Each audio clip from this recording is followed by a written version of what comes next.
Hello and welcome back to Children's Reading Cove.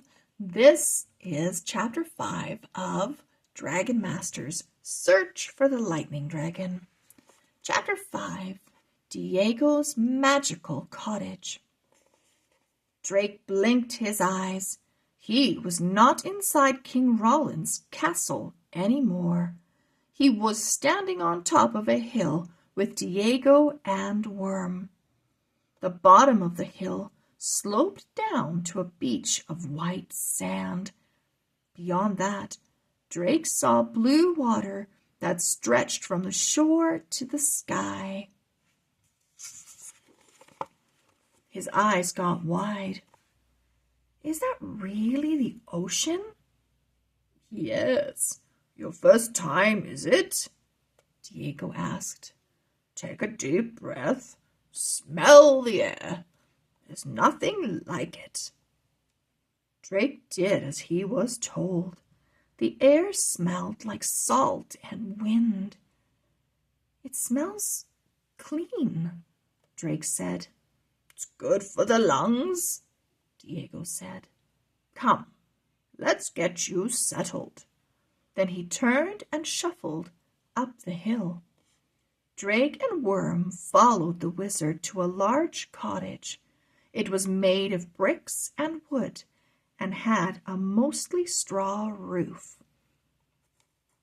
This cottage wasn't like any Drake had ever seen. It wasn't one square room.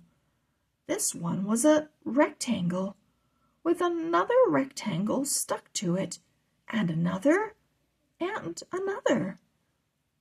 This cottage is shaped like a big letter S, Drake thought. Diego seemed to read his mind.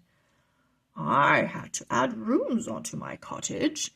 Too many books and potions, he said. Then Diego looked at Worm. Stay here while we get your room ready. Worm nodded, and Drake followed Diego through the front door. The first room had a big fireplace. There were a few pieces of furniture around the room. Drake noticed a gazing ball on top of one table. Strings were draped around the room, on every wall. What are those white stones dangling from the strings? Drake asked. They're called seashells, Diego explained. Tiny ocean animals used to live in them. Drake stared at the shells. He couldn't imagine what kind of creature would use one for a home. Diego picked up a basket of mushrooms. Then he nodded to a bucket on the floor. Let's go to the well and get some water for Worm. They filled the bucket and brought the water and the mushrooms to Worm. Worm gobbled them down.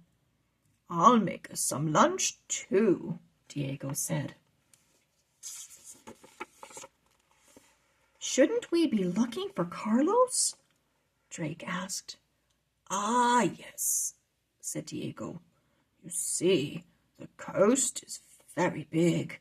It would take too long for us to search every village, but luckily we have help. Diego walked over to a window. He opened the shutters and whistled. Drake watched, curious, as a bird flew up to the window. The bird had a white body and a black head. Drake had never seen a bird like it. It's a gull, Diego said.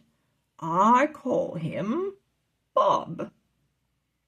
Diego whispered to the bird. It squawked and then flew away. Drake's eyes were wide. You can talk to birds? Diego nodded. They're not all as smart as Bob, though. He will find Carlos for us. Diego put bread and cheese on the table. Then he waved his hand over the gazing ball. Let's see if we can spy on Bo and Anna. Diego said. Drake and Diego looked into the ball. An image appeared of Bo and Anna riding Capri and Shoe. They were flying across the sky when suddenly a yellow creature flew in front of them. They found the baby dragon, Drake cried. End of chapter 5. We'll see you soon for chapter 6. Bye-bye.